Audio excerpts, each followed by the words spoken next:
Hello, dear friends, my lovely audiences. Welcome to the East-West Show. Jack Chow on the East-West Show with a lots of pleasure with G&E TV. Of course, we talk about everything. Everything on earth, below heaven, above earth. Anything in between we talk about. Of course, everything has to be related to our life. Music is one.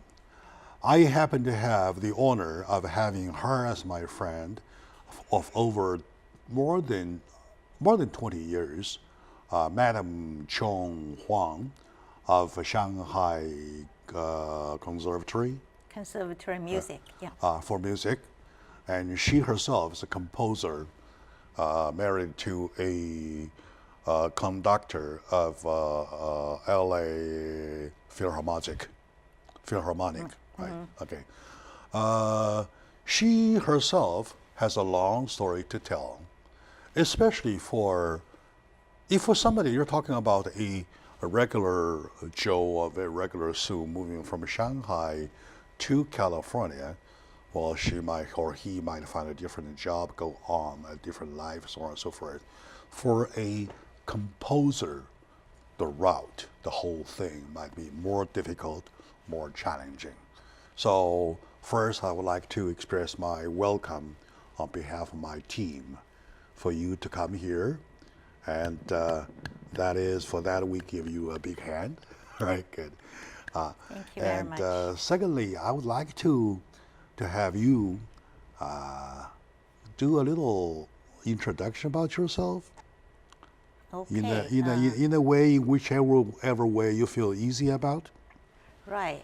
I consider myself, over the years, I've been in this country 32 years. Oh, yeah. Now that's a lot of years. I think it's now the time, it's longer than the time I was in China. So I always think, like the language, always people with a bilingual, but then the time you stay longer the longer you stay in another country, then you become a more. But of course, it's different from when you came to this country as a child. You learn everything so quickly. But in my case, everything happened little by little, gradually. Even with my music language, because I remember when I was in China, so I went to the Shanghai Conservatory Music, for 8 years. Because I got my bachelor degrees and my master degrees from the Shanghai Conservatory of Music. Oh, so 8 years, that's a lot of years. That's right, yeah, because they require all the coursework. Like a doctor. Yeah. Like a doctor in the hospital, in a medicine school. Right? Yes, okay. Almost. I think, but the foundation in the Shanghai Conservatory is very, very solid. I'm really grateful, I got the opportunity to study there. But however, I found the creative side, like being original, that kind of, because with limited circumstances during that time, because China, because I went to the conservatory in 1978, the first time after Cultural Revolution, the conservatory opened to the just resumed. Yeah, just resumed the formal education, so I got it admitted. Probably like your case too, right? Same thing, or similar. Yeah. So we have so much to catch up, and we'll, it's just very limited because China was isolated for 30 years to the West. So basically all the styles is limited. But however, the foundation, the theory, the training is very solid. So I'm very grateful. I see. But during that time, I was major in composition, but it was the Western music composition. We have Western two different music composition. two different departments. One is the Chinese music composition. The other one is Western music composition.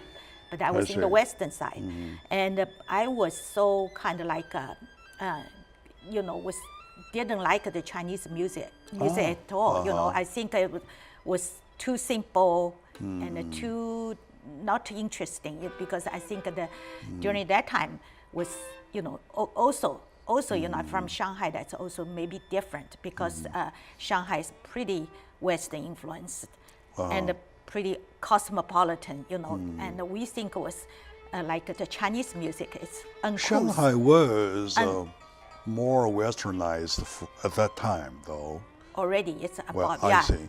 And also, I understand what you mean. That at that turn, specific turn, the Chinese musical concept was a little confused because it is just in the open that Western music gets into the city, right? Right, yeah. And people would find a special interest in Western music. Yeah. Right.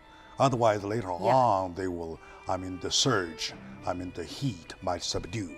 Go ahead, go ahead. Yeah, because I think the Chinese music, I remember in my classmates, with my, I think 17, 18 classmates, majority of them will think, if we take the Chinese music, folk song, learn folk songs, but we think it's unsophisticated, uncouth.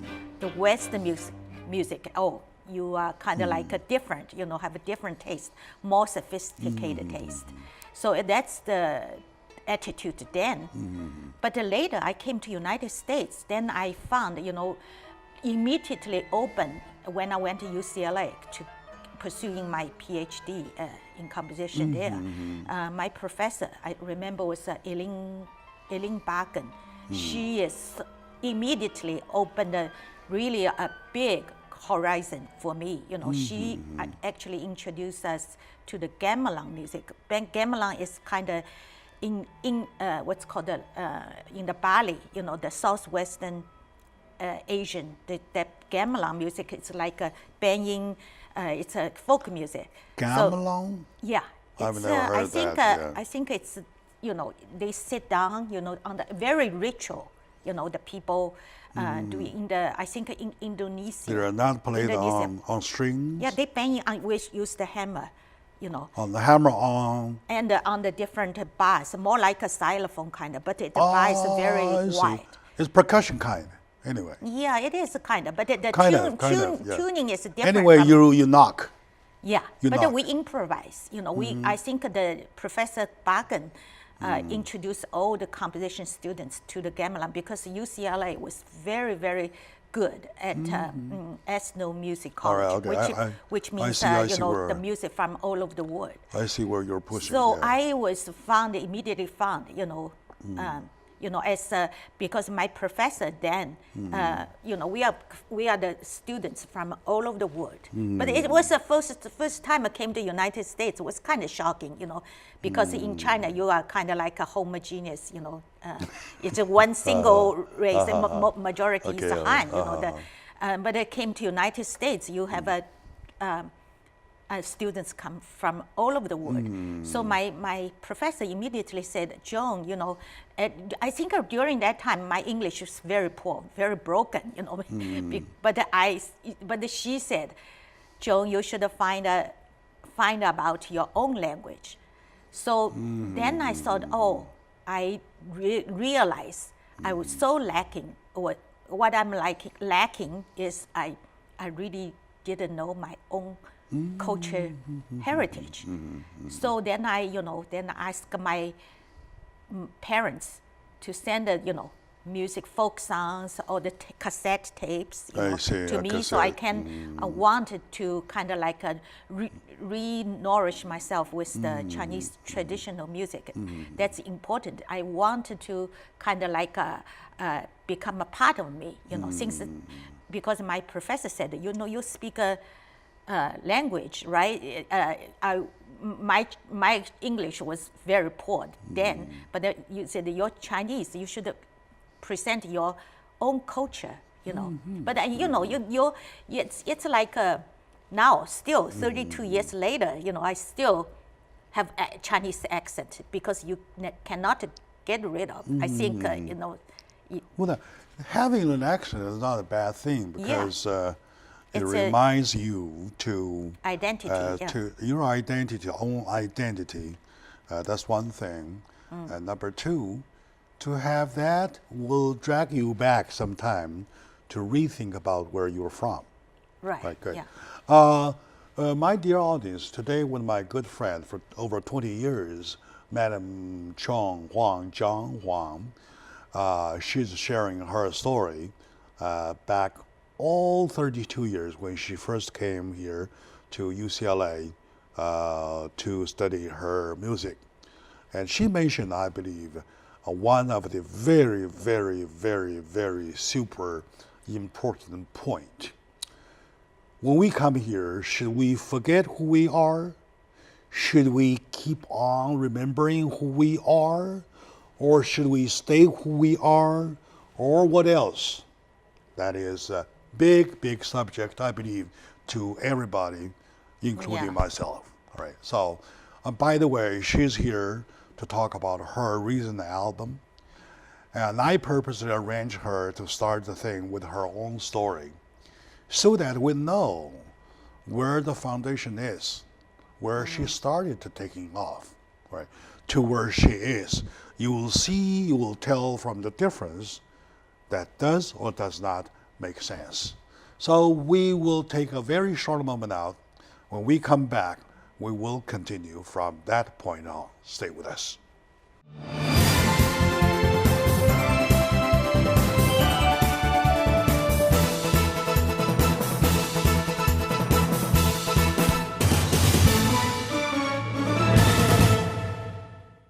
Hello, dear friends, lovely audience. Welcome back to the show. Jack Zhao on the East West Show with GNE TV. Every time we pick up a different subject, but whenever I'm talking about music, I feel that I'm going back to school, starting a brand new subject, which is music, which is totally new to me. Right. So to me, music is good. But music is new to me. I know nothing about. I like music because I want to listen to. I like to listen to. As to the know-how, I know nothing about. I have lots of friends in the music arena. One of them is my dear friend, Madam Zhang Huang, who I have known for over 20 years. And she had a beautiful home in Altadena with lots of birds around. And only recently had a sewage problem. That's temporary. Right. We'll see that will go. And she has recently made a big emblem. I would say a monumental emblem that has three of the big episodes. I would say all the three make their own points. From three different perspectives. She kind of portrayed China and the Chinese music to the Western audiences. So this show, I call it Music Across the Ocean. So right. Music across the ocean. Trans-Pacific. Yeah. Yeah. When we say music across the ocean, we're not saying that we smuggling a bunch of music from the other side of the ocean to be smuggled here.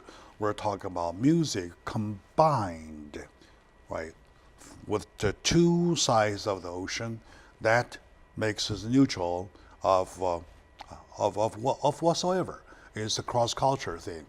Back to Zhang Huang, Professor Zhang Huang, a great composer of music. Thank you for coming. Welcome again to the show. Thank you very much. Okay, good. Yeah. Talking about your album, in the title of The Festive River, right? So, and how come you named the album with that, please? How come in the first place you named this whole thing, even your first piece, right? The Festive River. Oh, this I call it, Qingming Shanghe Tu in Chinese. It is a very well known painting, it's from the Song Dynasty. A lot of composers. 1200th century, yes. Yeah, a lot of authors, all this, it's based on that story. Even I think in the 2010, the Shanghai Expo, right? So the very famous, the Qingming Shanghe Tu, kind of like in the China's pavilion in Shanghai. I went to see it. Actually, really, kind of like a stunning, spectacular, kind of. So my piece of the Along the River Qingming Festival, and was commissioned by in the Bay Area in San Francisco. There are two ensembles. One ensemble is the Chinese traditional ensemble. The other one is the Western instruments like a flute, clarinet. You wrote differently? No, they combine together. The conductor, I see. The conductor is Mary Chan. I see. And she commissioned kind of, so I think it was I forgot, it was an international festival during that time. So she commissioned this piece. Because it was a very big, challenging for both of the How many ensembles. pieces? Her instruments is 10 people. 10 people? Five Chinese instruments and 5 Western musicians. 5 and 5. 5 and plus 5, yeah. Because they want to take this piece to tour, so they don't use piano, because they said, they just wanted the instruments. Sure, again. we probably want to put the put a scroll of the festive river onto the screen. So while we're talking about, to my audience, lots of you might not even know that. It was during the 12th century. That's the Bei Song, the Northern Song Dynasty. Somebody wrote this. It's a long scroll. 张择端, I think. Very I think the painter. 段则张则段, yeah. 张则栋. 张择端, yeah, something like that. He wrote the piece, which was later recognized as one of the so precious piece that was confirmed, reconfirmed, so on and so forth, with seals by emperors of the following up dynasties. Right. They were actually to compare to as a, like in European, the Da Vinci's Mona Lisa. Very, very precious, sure, very valuable. For value. As for content, though, it's not a woman's Different, face. It is the face of a nation. How about that? Yeah, if a Mona Lisa of Da Vinci was a description of women's face, and this festival river thing, on the river bank, you're talking about what people are exactly involved on the festive day of Qingming. Hundreds of figures, little different figures. Everybody does the same thing. They're selling. All the vendors. There are even fortune tellers with a fan like this, right? Right, and the palm readers with this, doing this, Very and interesting. all kinds of variety of moments captured for that very moment. So as you can see now, so if that is a description, it is a description of a nation, of people, of its people. So daily obviously, life, obviously, you choose that you choose that for the purpose to bring your concept of music to the Western readers, right? Right, because I use different instruments as different figures, and represent different figures, and like the flower girls, violins, all the 3 peasants, and with viola, cello, violin, they play different kind of mood of a melody, all in the city, like a fourth movement. You want to pause? You want to pause for a minute or so? You want to point out where they are? Yeah, for example, the fourth movement, we can play a few seconds, about the... Let's play a few seconds, yes, yeah. Okay, ready? All right.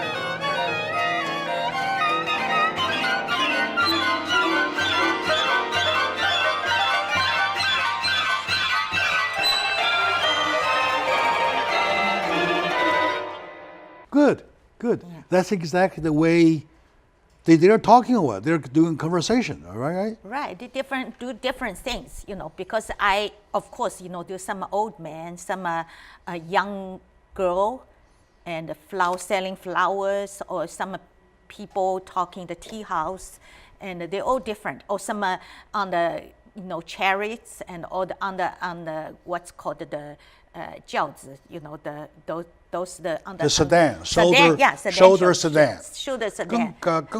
Yeah, when they walk, they go like that, all right? the brides, getting wedding scenes, it's all kinds of vivid, very vivid, because the 清明上河, the festival river is about to present the somebody getting married. Yeah. Because you see the wedding sedan, right? Yeah. Okay. And then someone fall in the have a trouble to passing through the bridge. The middle of my movement, the third movement is about on the bridge. I call the rainbow bridge. Okay, okay. Yeah. The rainbow bridge is the one across the river. Right. That and when they come, it was when they come from different directions. Right. So it's so vivid, just bustling, marketing, everybody selling things, just the. But the question is that, do your audiences understand what you're talking about? Yeah, because my purpose is try to present, use different instruments, and also it's a kind of big challenge, to combine this, because people think it's incongruous, cannot combine the Western instruments with the Chinese instruments. Actually, it's many composers. And you did successfully combine them. Yeah. You did successfully made it understood by the Western audiences, right? Yeah. It was, yeah. That's why I have this here. There's a lot of criticals talking about you and your music. And Mr. Jeff Vanderschimmet of the Southwest Chamber Music Institute wrote that I'm very, three varies, impressed with everything about the production. So you might not know him, but he is. He's the conductor. Yeah. He is the conductor. Yeah. Himself. Yeah. And you, this is good. To take that level of interest from performers and that organizations, then commit to making a CD is a major support to you as a musician. Says that you had a successful ensemble in San Francisco with the Eastern group and the Western group.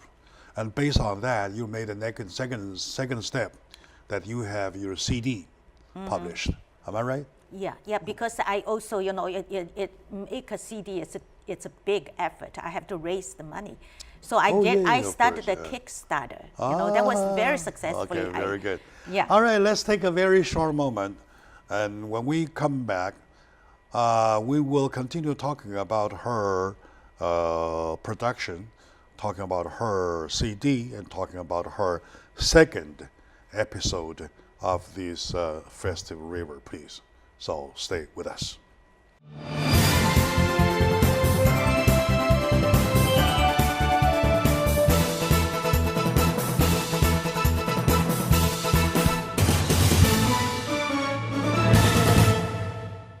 Hello, dear friend, my lovely audience. Welcome back to the show, Jack Chow on the East West Show with GNE TV. Today is one of the very special moments that I got a chance to talk about music, which is the whole thing that I don't know about.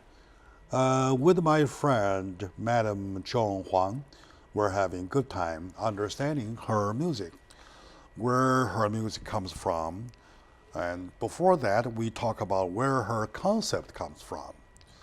It comes from a denial of home music to a cherish of home music, from a knowing nothing of the Western music to a recognition of the Western music, and then to appreciation of them combined.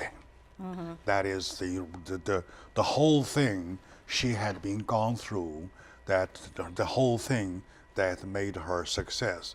And credit all goes to your first professor. Who was her name? Eileen Barkin at Eileen Barkin. UCLA. It's a UCLA. women composer, yeah. Yeah, all right, very good. And from then on during the second segment, we're talking about her album, Festive River, which is based upon her first episode, which is for the same title, Festive River.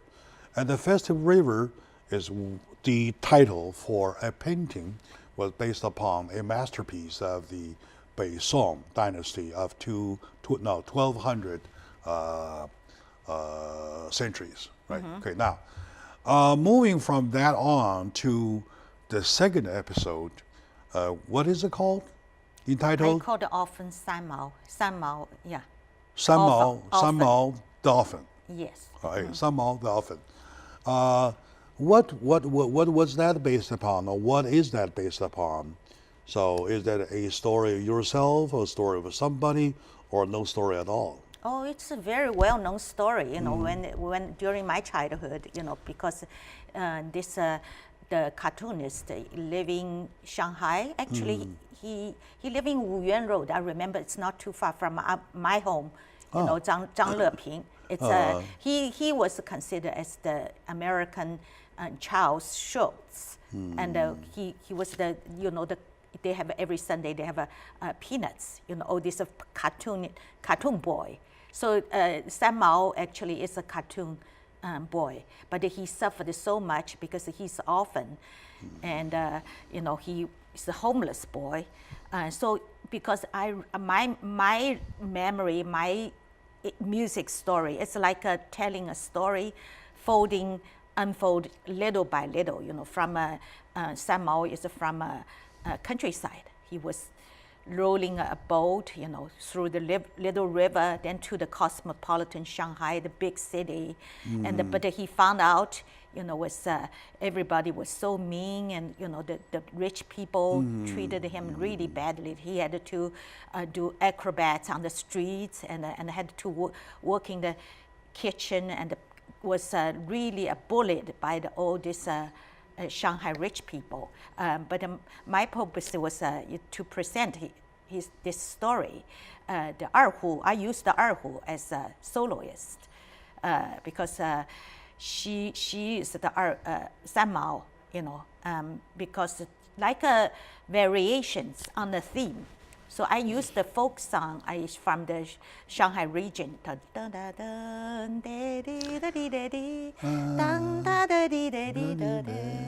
So it's a kind of like a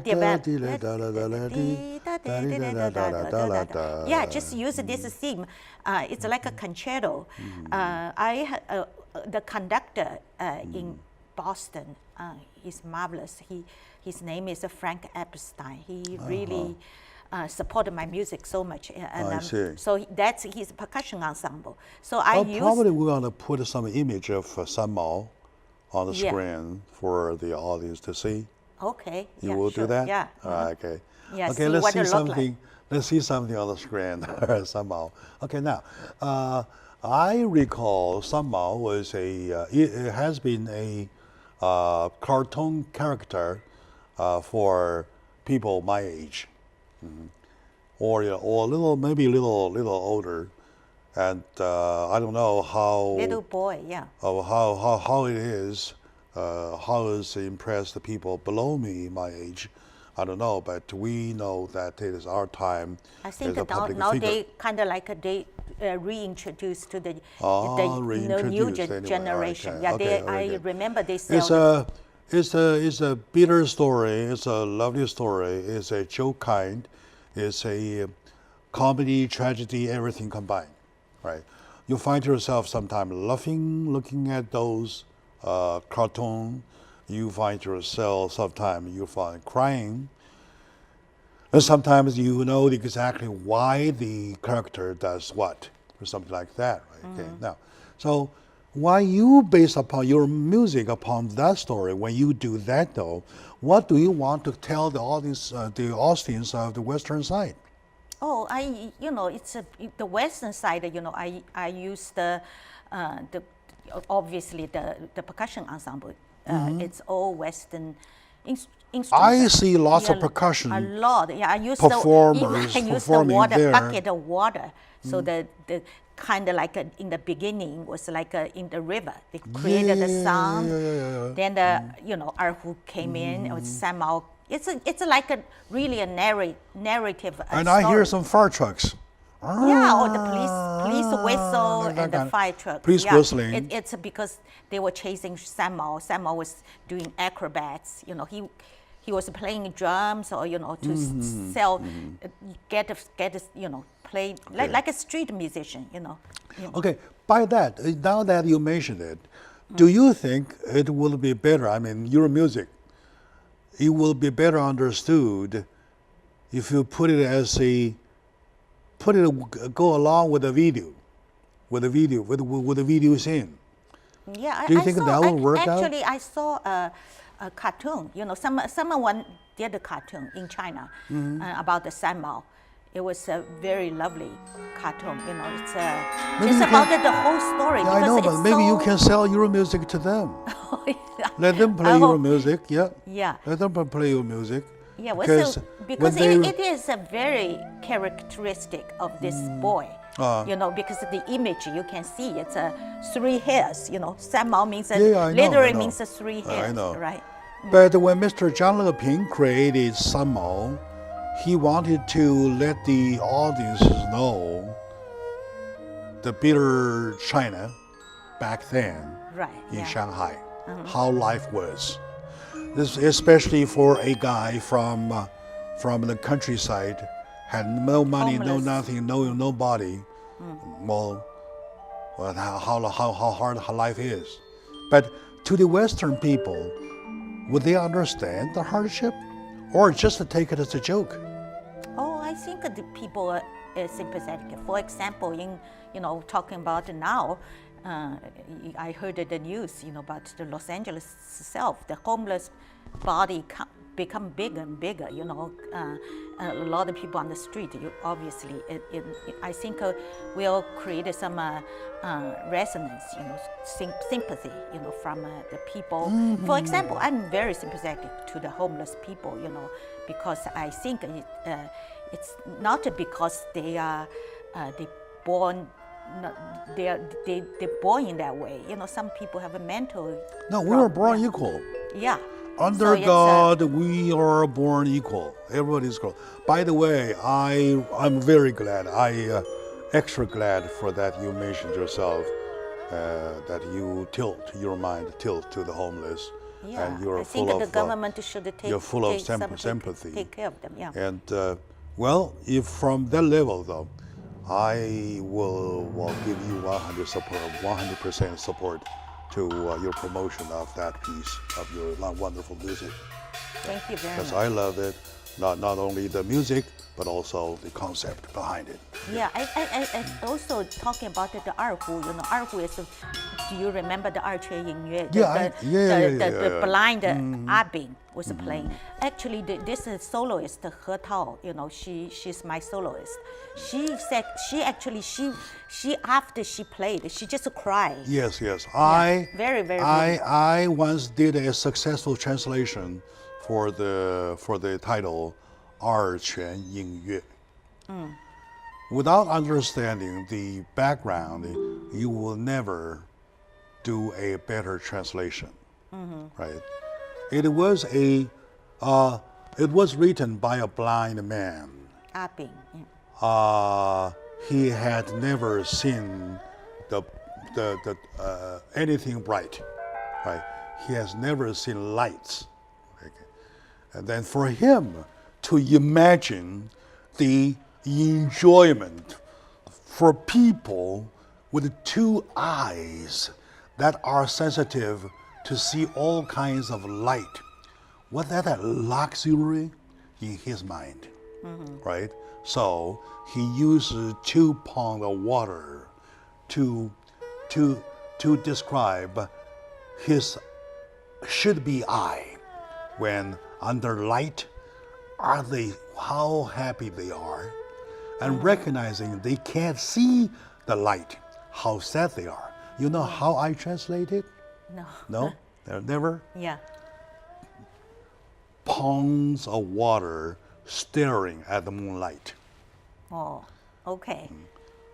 A pond of water Right. staring at the moonlight. Oh, okay. Staring at that's the moonlight. vividly. Not kinda looking, like staring at Yeah. the moonlights. Yeah. All right. So, because or a he, moonlight staring yeah, his playing was by like two a crying his by, heart. Yeah. by two ponds. 2 ponds of water staring at the moonlight. Yeah. Okay. The 二胡 is So- very expressive instrument. Now I see why you put your erhu, the 2 ponds staring at the moonlight, into your sanmao the often. Okay. Thank you very much for having done that. My dear brothers, sisters, my dear audiences, let's take a short moment now. Today with me is my good friend for over 20 years, Madam Huang Chong, and a wonderful composer of music. And we're having the joy, sharing her joy of having her album published. So let's take a short moment now. We come back, we will talk about the 3rd episode in her album. Please stay with us. 霓虹灯配着高楼大厦，黄包车拉一朵花。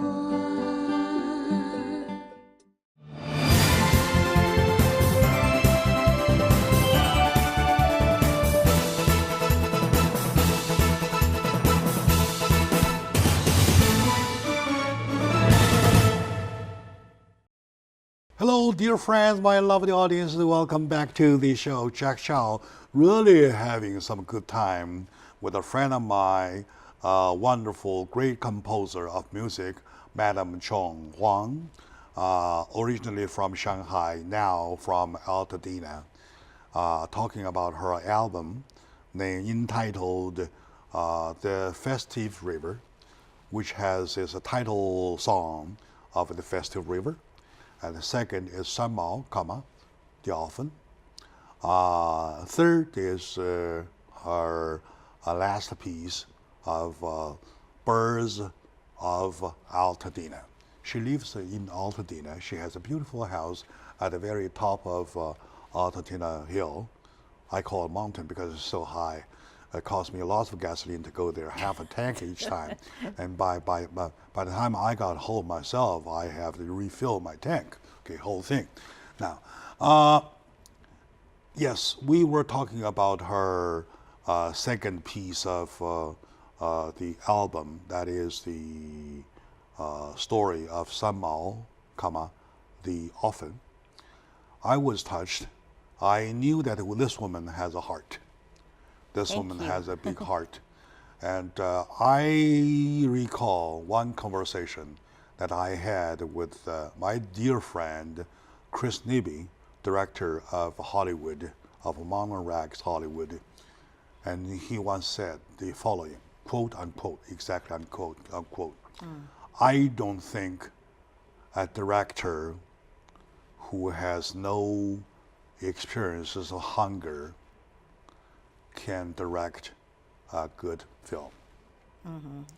Period, unquote.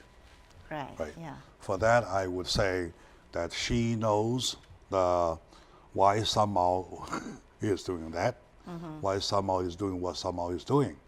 And based on that, she turns the whole thing into music. And then from that on, she awakens people to think, in our time, are there no Sanmao? Are they all gone? Or they are there? Or there are still more?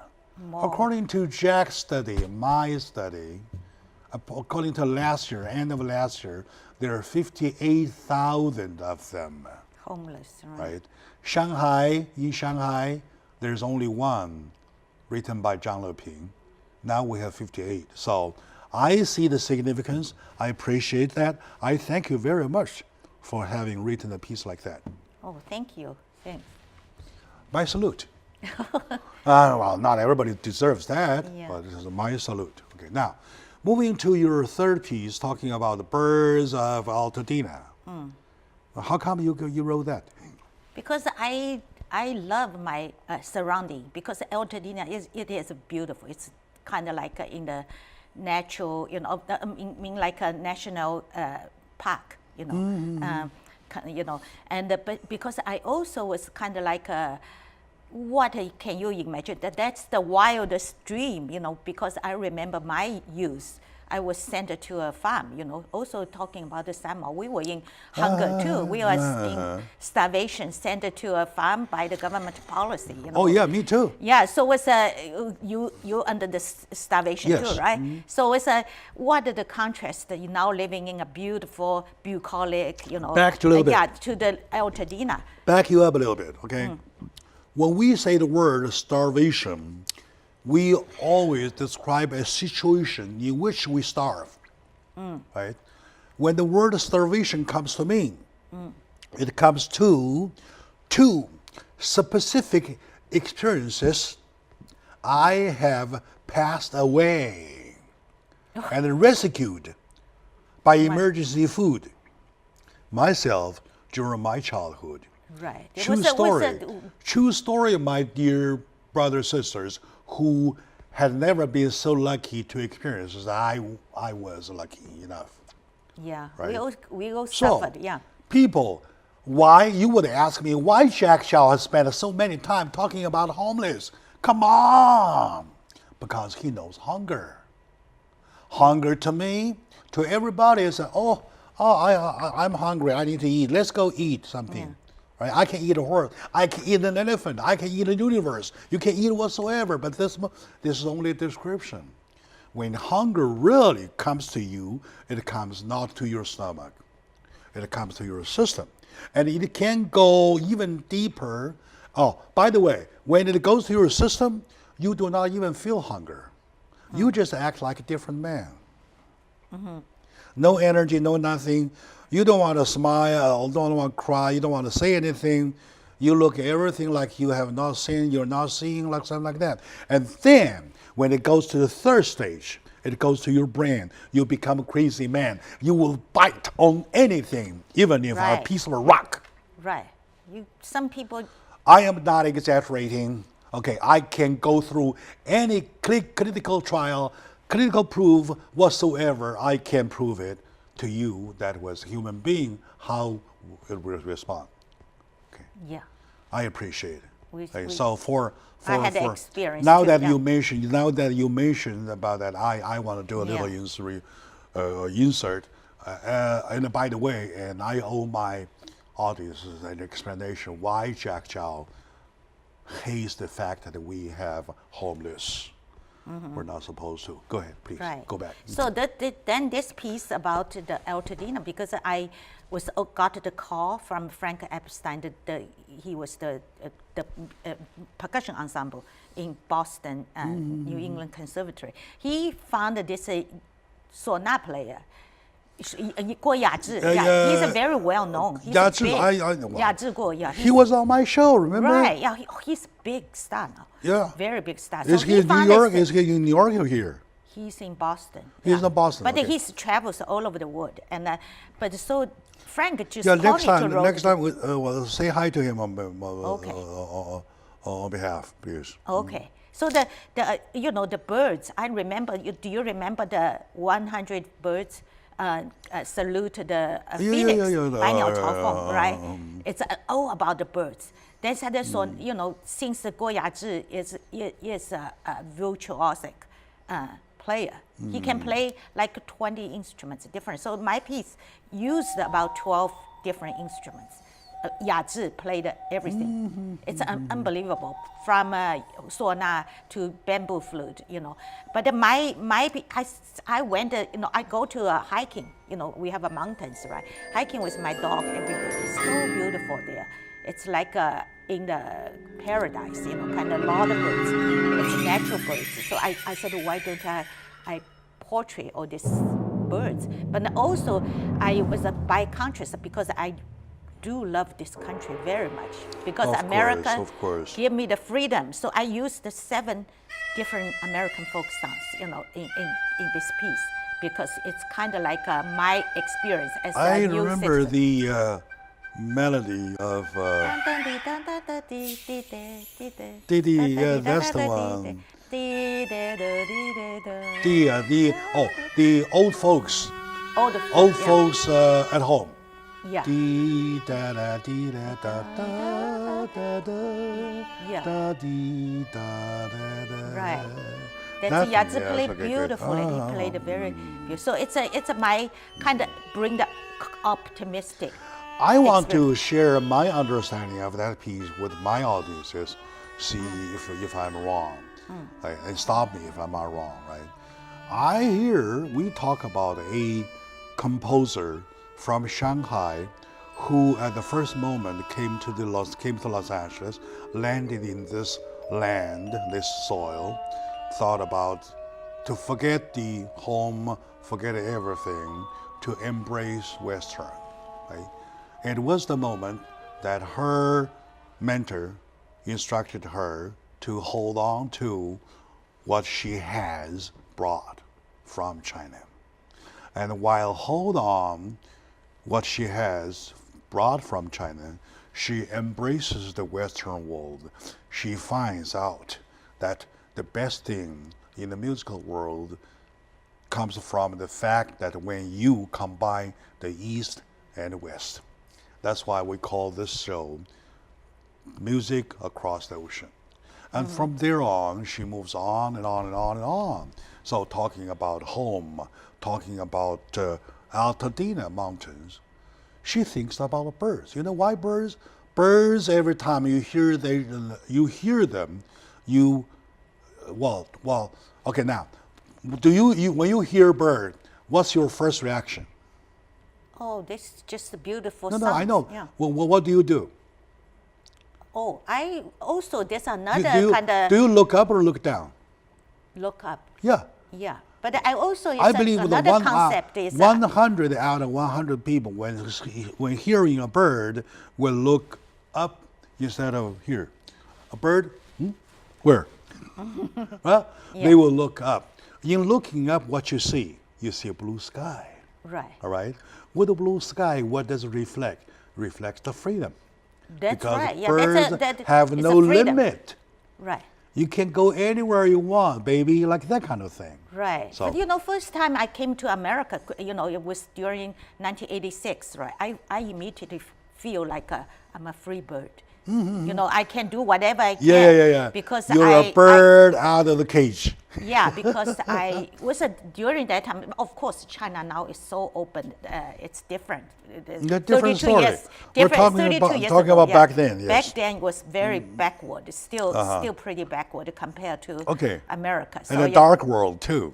Yeah. Yes, So I just everybody, every young Yeah, of course, people, yeah. young, they all want to come out to China to study. We just wanted to study, and then I immediately feel a bird. So I have some kind of really attachments to the birds. Now you feel yourself a bird too.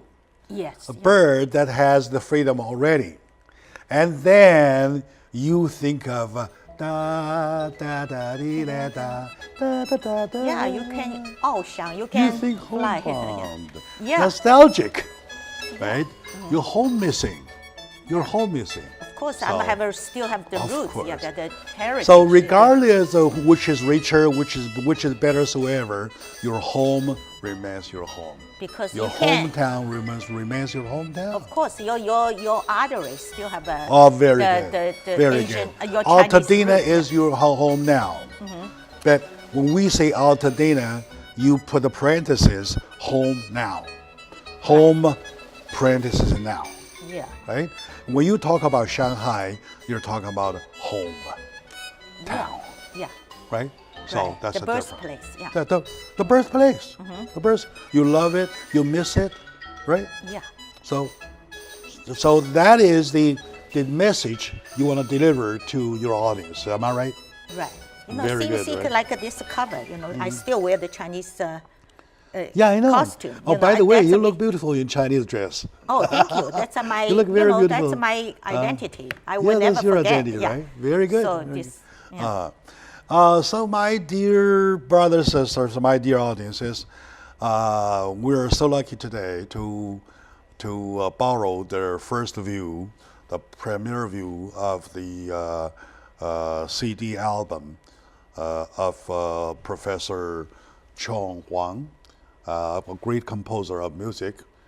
And if my audience wants to buy your CD, where do you want them to go? Oh, by the Cambria Records, Cambria Music. You can order through their company. Cambria Music? Yeah, I think it's if I have on this CD has Cambria their website. Or if they want to see you about your story, though, you have a website yourself? Yeah, zhonghuang at .com. zhonghuang.com. Zhonghuang.com, the whole yeah, thing. that's my name. Yeah, Chong Huang or Zhonghuang? Zhonghuang. Zhong, J-O-A-N. J-O-N. H-U-A-N-G. Joanne Huang. Yeah, zhonghuang.com. Zhonghuang. Yeah. Okay. And why don't we ask our editor to put it on the screen so people at least can go to your website. As for be redirected to your CD, though, they will find their way out. Thank you Very much. good. Yeah. So, my dear friends, my dear audiences, once again, we thank her very much, Professor Chong Huang, a composer of music, and we wish her good luck. Thank you for sharing. So we wish her bigger success. Right? Thank you very much. All right. Thank you. My audiences, thank you for watching. We'll see you next time.